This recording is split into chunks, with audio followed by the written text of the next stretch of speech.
الله ولي الذين آمنوا يخرجهم من الظلمات إلى النور. السلام علیکم ورحمۃ اللہ وبرکاتہ. الحمد للہ والصلاة والسلام علی رسول اللہ وعلی آلہ وصحبہ ومن والہ وبعد. محترم بزرگوں، دوستوں اور بھائیوں، پچھلے درس میں نماز کی ایک اہم شرط طہارت کے بارے میں گفتگو ہوئی تھی، اور یہ بتایا گیا تھا کہ دو چیزوں سے طہارت حاصل کرنا ضروری ہے. ایک حدث سے طہارت حاصل کرنا اور دوسری ایک نجاست سے طہارت حاصل کرنا. حدث کیا تھا اور نجاست کیا تھی، دونوں کے درمیان فرق بتایا گیا تھا، اور وہ فرق ان دونوں چیزوں کی حقیقت اور ماہیت کے اعتبار سے تھا. یعنی حدث ہوا کا نکل جانا یا پیشاب کرنا، یہ حدث تھا، یہ اس کی ماہیت یا حقیقت تھی. اور نجاست کیا، جیسے پیشاب ہے، پیخانہ ہے، حیض کا خون ہے، یہ نجاست کہلاتا ہے. تو یہ جو فرق بیان کیا گیا تھا، یہ ان دونوں چیزوں کی حقیقت اور ماہیت کے اعتبار سے تھا. آج کے اس درس میں انشاءاللہ العزیز ان دونوں کے درمیان حکم کے اعتبار سے کیا فرق ہے اسے بیان کریں گے. سب سے پہلا فرق حدث اور نجاست میں یہ ہے کہ حدث دور کرنے کے لیے ہمیں نیت کرنی پڑے گی. بغیر نیت کے ہمارا حدث دور نہیں ہوگا، ہماری معنوی ناپاکی دور نہیں ہوگی. حدث سے یا معنوی ناپاکی سے پاک ہونے کے لیے ہم وضو کرتے ہیں، یا اگر حدث اکبر لاحق ہے تو ہم غسل کرتے ہیں. تو وضو کرنے کے لیے نیت شرط ہے، ضروری ہے جمہور اہل علم کے نزدیک. اور اسی طرح سے اگر پاکی حاصل کرنے کے لیے ہم غسل کرتے ہیں، یعنی جنابت کے بعد یا احتلام کے بعد، تو وہاں بھی نیت ضروری ہے. پاکی حاصل کرنے کی نیت ہونی چاہیے. اور نیت دل کے ارادے کا نام ہے، اس کے الفاظ نہیں ہے، کلمات نہیں ہے. نیت دل میں ہوتی ہے. دل میں یہ نیت ہو کہ ہم وضو کرنے جا رہے ہیں، پاکی حاصل کرنے جا رہے ہیں. لیکن اس کے برخلاف نجاست کو دور کرنے کے لیے نیت ضروری نہیں ہے. جو عینی نجاست ہے، حسی نجاست ہے، جس کو ہم اپنی آنکھ سے دیکھ سکتے ہیں، اس کو دور کرنے کے لیے نیت کی ضرورت نہیں ہے. نیت کرنا کوئی شرط نہیں ہے. مثال کے طور پر ہمارے کپڑے میں کوئی نجاست ہے یا بدن پہ نجاست ہے، تو اس کو دور کرنے کے لیے نیت ضروری نہیں ہے. نجاست جہاں ہے اس کو وہاں سے دور کر دیجئے بس.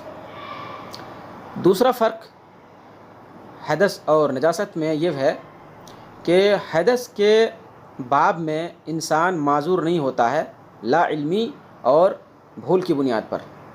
یعنی لا علمی اور بھول عذر نہیں ہو سکتا ہے حدث کے باب میں. اس کو مثال سے یوں سمجھیے کہ ایک انسان ظہر کی نماز پڑھنے کے بعد قرآن کی تلاوت کر رہا ہے یا یوں ہی ذکر اذکار میں مشغول ہے. عصر کی اذان ہو گئی ہے اور وہ شخص عصر کی نماز اسی وضو سے پڑھ لیتا ہے، اور اس کا گمان ہے کہ اس کا وضو برقرار ہے. لیکن نماز پڑھ لینے کے بعد اسے یاد آ رہا ہے کہ ظہر اور عصر کے درمیان وہ ایک بار پیشاب کرنے گیا تھا، یا اس کی ہوا خارج ہو گئی تھی. نماز پڑھنے سے پہلے اس کو یاد نہیں آیا، نماز پڑھنے کے بعد یاد آیا کہ ہوا خارج ہو گئی تھی یا پھر پیشاب کرنے کے لیے گیا تھا، یعنی اس کا وضو ٹوٹ گیا تھا. نماز پڑھنے کے بعد جب اسے پتہ چل گیا یا یاد آ گیا تو اس کو وضو کرنا ہے، اور ازسر نو وہ نماز دہرانی ہے، وہ نماز پڑھنی ہے، دہرانی ہے. جو عصر کی نماز اس نے پڑھ لی تھی اس اعتقاد کے ساتھ کہ اس کا وضو ہے، لیکن نماز کے بعد اسے پتہ چلا کہ وضو نہیں تھا، تو اس کو وضو بھی کرنا ہے اور وہی نماز دہرانی ہے. بھول یہاں پہ عذر نہیں ہوگا. اس کو ایک دوسری مثال سے ہم سمجھتے ہیں کہ ایک شخص اونٹ کا گوشت کھایا ہے، لیکن اس کو پتہ نہیں تھا کہ یہ اونٹ کا گوشت ہے. اس نے گائے کا گوشت سمجھ کے کھا لیا، اور اس کا وضو تھا، جب وہ اونٹ کا گوشت کھا رہا تھا اس کا وضو تھا، پہلے سے وضو تھا. تو اسی وضو کی بنیاد پر وہ نماز پڑھ لیتا ہے. نماز پڑھ لینے کے بعد اسے پتہ چلتا ہے کہ جو گوشت اس نے کھایا تھا وہ اونٹ کا گوشت تھا. تو اونٹ کے گوشت کھانے سے راجح قول کے مطابق وضو ٹوٹ جاتا ہے، تو گویا اس کا وضو ٹوٹ گیا، تو اس کو وضو کرنا ہے اور پھر وہ نماز دہرانی ہے، جو نماز اس نے اونٹ کے گوشت کھانے کے بعد اسی وضو سے، پرانے والے وضو سے پڑھ لی تھی، وہ نماز دہرانی پڑے گی۔ یہاں پہ بھول اور لا علمی عذر نہیں ہو سکتا ہے، کیونکہ یہ حدث سے پاکی کا جو باب ہے یہ معمورات کا باب ہے، یعنی اللہ رب العالمین نے ہمیں حکم دیا کہ ہم وضو کر کے نماز پڑھیں گے، یہ امر ہے، آرڈر ہے اللہ کی طرف سے، اور امر اور آرڈر کے سلسلے میں آدمی کی بھول یا اس کی لا علمی عذر نہیں بن سکتی ہے۔ اس کی دلیل یہ ہے کہ اللہ کے نبی صلی اللہ علیہ وسلم نے ایک آدمی کو نماز پڑھتے ہوئے دیکھا، اور یہ دیکھا کہ اس کے قدم میں ایک درہم کے برابر ایک چمک ہے، یعنی وہاں پانی نہیں پہنچا، تو آپ صلی اللہ علیہ وسلم نے اسے دوبارہ وضو کرنے اور دوبارہ نماز پڑھنے کا حکم دیا۔ فَأَمَرَهُ النبی صلی اللہ علیہ وسلم أَن يُعِيدَ الْوُضُوءَ وَالصَّلَاةَ، تو آپ نے اس شخص کو دوبارہ وضو کرنے اور نماز پڑھنے کا حکم دیا، کیونکہ جب وضو کر رہا تھا تو اس کے قدم کا تھوڑا سا حصہ، معمولی حصہ نہیں بھیگ پایا تھا، تو جب قدم کا تھوڑا حصہ نہیں بھیگا تو اس کا گویا وضو مکمل نہیں ہوا، اور اسی وضو سے وہ نماز پڑھ رہا تھا، تو بغیر وضو کے گویا وہ نماز پڑھ رہا تھا، تو آپ نے دوبارہ وضو کرنے اور دوبارہ نماز پڑھنے کا حکم دیا۔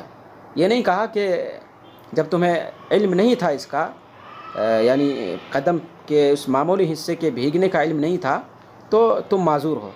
آپ صلی اللہ علیہ وسلم نے ان کو معذور نہیں سمجھا، اس کی اس لا علمی کو عذر نہیں قرار دیا، بلکہ آپ صلی اللہ علیہ وسلم نے انہیں دوبارہ نماز پڑھنے کا حکم دیا۔ یہ حدیث سنن ابی داؤد میں ہے، اس حدیث کی سند میں کچھ کلام ہے، لیکن مجموعی طرق سے یہ حدیث صحیح ہے۔ علامہ البانی نے اسے صحیح کہا ہے، اور ان سے پہلے حافظ ابن حجر نے، اور اسی طرح سے ابن قیم نے بھی اس حدیث کو صحیح قرار دیا ہے۔ لیکن اس کے برخلاف، یعنی وضو کے برخلاف، یعنی حدث سے پاکی حاصل کرنے کے برخلاف نجاست ہے، تو نجاست کے باب میں آدمی کی لا علمی اور بھول عذر بن جاتی ہے۔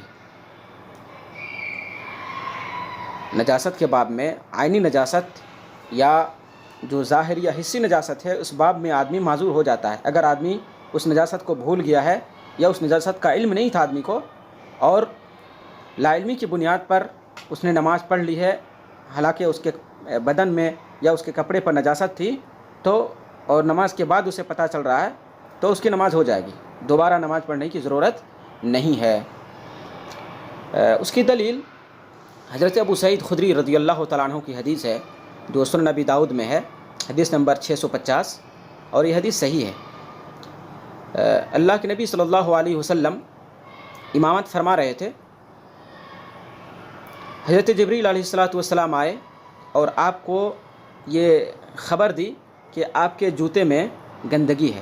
آپ صلی اللہ علیہ وسلم جوتا پہن کے نماز پڑھ رہے تھے، تو آپ صلی اللہ علیہ وسلم کو خبر ملتے ہی، یا جیسے حضرت جبریل نے بتایا کہ آپ کے جوتے میں گندگی ہے، آپ صلی اللہ علیہ وسلم نے اپنا جوتا اپنے بائیں سائڈ میں رکھ دیا۔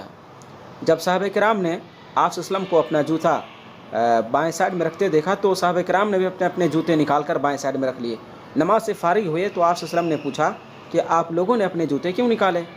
تو صحابہ کرام نے کہا کہ ہم نے آپ کو جوتا نکالتے دیکھا تو ہم نے بھی جوتا نکال دیا، ہم نے سمجھا کہ کوئی شاید اب جوتا پہن کے نماز پڑھنا ممنوع ہے۔ تو آپ صلی اللہ علیہ وسلم نے فرمایا کہ ایسا نہیں ہے، میرے جوتے میں گندگی تھی، مجھے اس کا علم نہیں تھا، حضرت جبریل نے نماز ہی کے دوران مجھے بتلایا کہ آپ کے جوتے میں گندگی ہے، تو جیسے انہوں نے بتایا میں نے اپنا جوتا الگ کر دیا۔ اور آپ صلی اللہ علیہ وسلم نماز پڑھتے رہے، آپ نے نماز ترک نہیں کی۔ وجہ استدلال یہ ہے کہ آپ نے گندا جوتا پہن کر کچھ نماز کا کچھ حصہ پڑھ لیا تھا، تو آپ نے وہ حصہ نہیں دہرایا یا نئے سرے سے آپ نے نماز نہیں شروع کی، بلکہ جیسے حضرت جبریل نے ان کو آپ صلی اللہ علیہ وسلم کو بتایا ویسے آپ نے جوتا نکال دیا اور نماز پڑھتے رہے۔ اگر گندگی کے سلسلے میں ہماری بھول یا لا علمی عذر نہیں ہوتی تو پھر آپ صلی اللہ علیہ وسلم نئے سرے سے نماز پڑھتے یا اس نماز کو دہراتے، تو آپ نے نماز نہیں دہرائی۔ معلوم یہ ہوا کہ وضو کے باب میں وضو کے لیے بھول یا لا علمی عذر نہیں ہے، یا غسل کے لیے بھی نہیں ہے۔ جبکہ اس کے برخلاف نجاست میں بھول اور لا علمی عذر ہے۔ یہ دو اہم فرق ہے۔ ایک تیسرا فرق یہ ہے کہ حدث سے پاکی کے لیے ہمیں مخصوص اعضاء دھونے پڑتے ہیں، یا غسل کے لیے بھی پورے بدن میں پانی بہانا ضروری ہوتا ہے،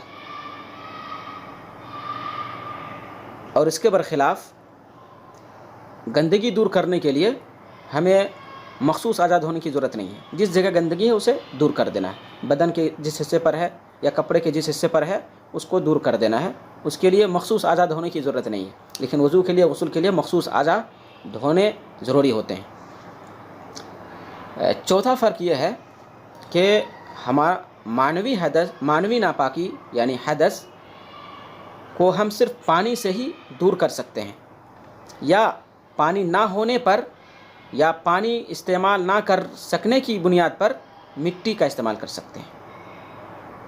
ہم وضو صرف پانی سے کریں گے، یا ہم غسل صرف پانی ہی سے کریں گے، یا پھر پانی کا استعمال نہیں کر پا رہے ہیں بیماری کی وجہ سے، یا پانی نہیں ہے اس وجہ سے، تب جا کر مٹی استعمال کر سکتے ہیں۔ یعنی پانی یا مٹی ہی سے ہم صرف حدث کو دور کر سکتے ہیں۔ لیکن اس کے برخلاف نجاست، جو عینی نجاست ہے، اس کو ہم پانی سے بھی دور کر سکتے ہیں، مٹی سے بھی دور کر سکتے ہیں، ہوا سے بھی وہ نجاست دور ہو سکتی ہے، دھوپ سے بھی نجاست دور ہو سکتی ہے، یا پانی کے علاوہ کوئی بھی سیال مادے سے نجاست ہماری دور ہو سکتی ہے۔ اس کے لیے پانی شرط نہیں ہے۔ ماء الورد ہوتا ہے ایک گلاب کا پانی، گلاب کے پانی سے ہم وضو نہیں کر سکتے ہیں، خالص پانی ہونا چاہیے، لیکن گلاب کے پانی سے ہم نجاست کو دور کر سکتے ہیں۔ اور پانچواں اور آخری فرق یہ ہے کہ حدث سے ہمارا وضو ٹوٹ جاتا ہے۔ انسان باوضو ہے، ہوا نکل گئی، ہوا خارج ہو گئی تو انسان کا وضو ٹوٹ جاتا ہے، برخلاف نجاست کے کہ انسان باوضو ہے اور اس کے کپڑے میں کوئی گندگی لگ گئی ہے یا اس کے بدن پہ کوئی گندگی لگ گئی ہے، وہ باوضو ہے پہلے سے، لیکن اس کے بدن پہ یا کپڑے پہ کوئی گندگی لگ گئی ہے، کوئی عینی نجاست لگ گئی ہے، تو اس سے وضو نہیں ٹوٹتا ہے۔ جہاں گندگی لگی ہے اس گندگی کو دور کر دے اور وہ باوضو ہے، اسی وضو سے نماز پڑھ سکتا ہے، لیکن حدث سے وضو ٹوٹ جاتا ہے۔ یہ 5 فرق تھے، یہ 5 فروق تھے جن کو ہمیں یاد رکھنے کی ضرورت ہے، خصوصاً جو 2 فرق ہے یعنی نیت، اور جو دوسرا فرق تھا کہ وضو کے لیے وضو کے باب میں یا مامورات کے باب میں انسان بھول اور غلطی کی وجہ سے معذور نہیں ہوتا ہے۔ آدمی اگر بغیر وضو کے غلطی سے نماز پڑھ لی تو اس کی نماز نہیں ہوتی ہے، یاد آنے پر اس کو دوبارہ نماز پڑھنی پڑے گی۔ لیکن نجاست کے باب میں اگر آدمی کا کپڑا ناپاک ہے اور غلطی سے اس نے یا بھول سے اس نے نماز پڑھ لی ہے اور نماز کے بعد یاد آتا ہے تو اس کو نماز دہرانے کی ضرورت نہیں ہے، نماز ہو جاتی ہے۔ تو یہ چند فروق تھے۔ اگلا درس انشاءاللہ العزیز نماز کی ایک دوسری شرط یعنی ستر العورہ یعنی پردہ پوشی کے بارے میں ہوگا۔ اللہ رب العالمین سے دعا کرتے ہیں کہ اللہ رب العالمین ہمیں کہنے، سننے اور عمل کرنے کی توفیق عطا فرمائے۔